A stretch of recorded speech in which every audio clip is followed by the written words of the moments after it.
Hello বন্ধুরা, আজকে আমি কোনো রকম কেমিক্যাল রং আর মোল্ড ছাড়াই বানাবো তরমুজের আইসক্রিম। এই তরমুজের আইসক্রিম বানানো কিন্তু খুবই সহজ, বাচ্চারাও এটা খুব সহজেই বানিয়ে নিতে পারবে। আমি অর্ধেক তরমুজ নিয়েছি, এখান থেকে কিছুটা আমি কেটে রেখে দেব, কারণ আমি আজকে অল্প আইসক্রিম বানাবো। তোমরা যতটা বানাবে ততটা করেই কেটে নেব। তরমুজগুলো আমি খোসা বাদ দিয়ে টুকরো টুকরো করে কেটে নেব। এই গরমের দিনে কিন্তু বাচ্চা বড় সবাই আইসক্রিম খাওয়ার জন্য পাগল হয়ে যায়, তাই তোমরা কিন্তু এরকম ভাবে আইসক্রিম বানিয়ে ফ্রিজে রেখে দিতে পারো। দেখো, তরমুজগুলো আমি খোসা ছাড়িয়ে টুকরো করে নিয়েছি। এবার এর মধ্যে থেকে আমি দানাগুলোকে বার করে নেব। প্রত্যেকটা থেকেই কিন্তু ভালো করে দানাগুলোকে বার করে নেবে। এবার একটা মিক্সিং জারের মধ্যে টুকরো করে রাখা তরমুজগুলো দিয়ে দেব। হাফ চামচ বিট নুন আর 2 চামচ চিনি দিয়ে জুস বানিয়ে নেব।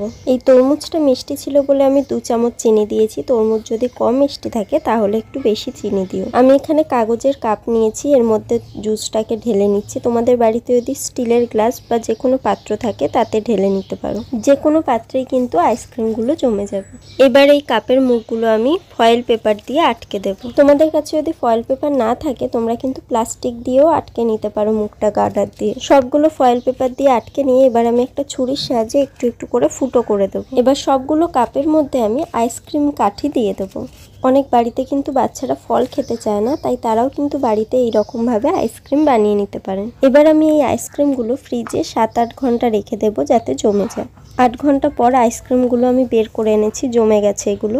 এবারে ফয়েল পেপারটা খুলে হাতে একটু হালকা দলা দিলেই কিন্তু আইসক্রিমগুলো খুব সুন্দরভাবেই বেরিয়ে আসবে। আমি সবগুলো আইসক্রিম বার করে নেব। দেখো কত সুন্দরভাবে আইসক্রিমগুলো জমে গেছে। কোনো রকম মোল্ড বা কেমিক্যাল রং ছাড়াই দেখো কত সুন্দর আইসক্রিমগুলো তৈরি হয়েছে।